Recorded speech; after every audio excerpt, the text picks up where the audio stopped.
It is interesting that I'm writing this on August 12, 2017. Nazis marched in Charlottesville, Virginia today, violence ensued, and Trump gave a delicately worded message, careful not to blame the Nazis.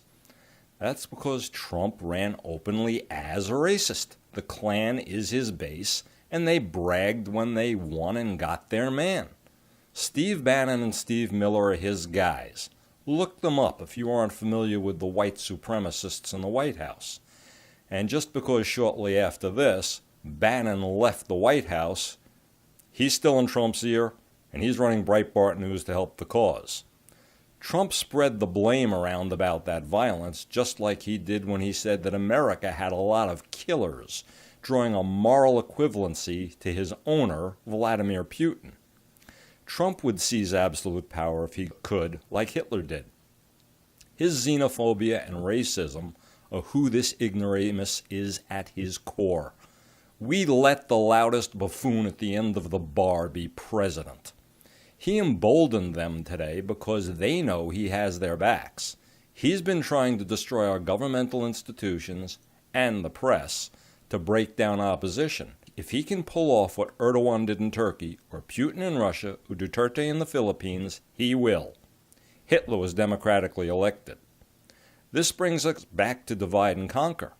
For years now, Republican politicians have been proposing laws that would ban Sharia, Islamic law. It would be unconstitutional, and nobody's proposed it. That didn't stop the right-wing media echo chamber from lying and saying there were places in Britain and the U.S. where cops wouldn't go, and Sharia had been instituted, and I know people that believe it. They ginned up the fear because much of this country has now been trained to hate Muslims. It got votes and money by preying on the fears they created. If Trump can get it done, he will round up all the Muslims in this country after he deports all the brown-skinned Central and South Americans he's after now. Let us not forget that when you are a former grand wizard of the Ku Klux Klan and you run for office in this country, you do it in Louisiana, and you do it as a Republican. And you win. You don't do it as a Democrat, and you don't do it in New York. Muslims on Long Island care about global warming and clean air. They care about the misuse of red light cameras that cause more accidents than they prevent, because they're there to raise money, not make driving safer. They care about taxes and the cost of health care and the education their kids are getting. They care about the kids living in a society where they can be safe, where Christianity has been perverted in political terms into two things. You have to want to kill gay people, and you have to want the government to force a child who's been raped to carry her baby's rapists to term. No abortion.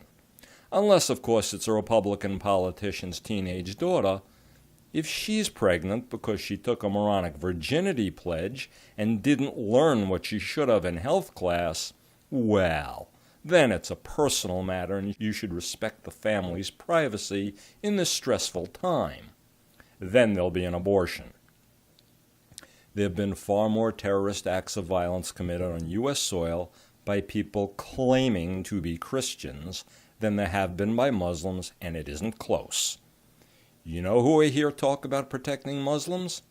The Amish, the Mormons, and the Jews. They've been through it, and they don't want it to be acceptable because they know that this cancer spreads once it starts. The Jews would be next on Bannon's list, his protestations aside. Shortly after I taped this, Bannon was gone, he's still in Trump's ear, and don't let him fool you. He's still setting the agenda.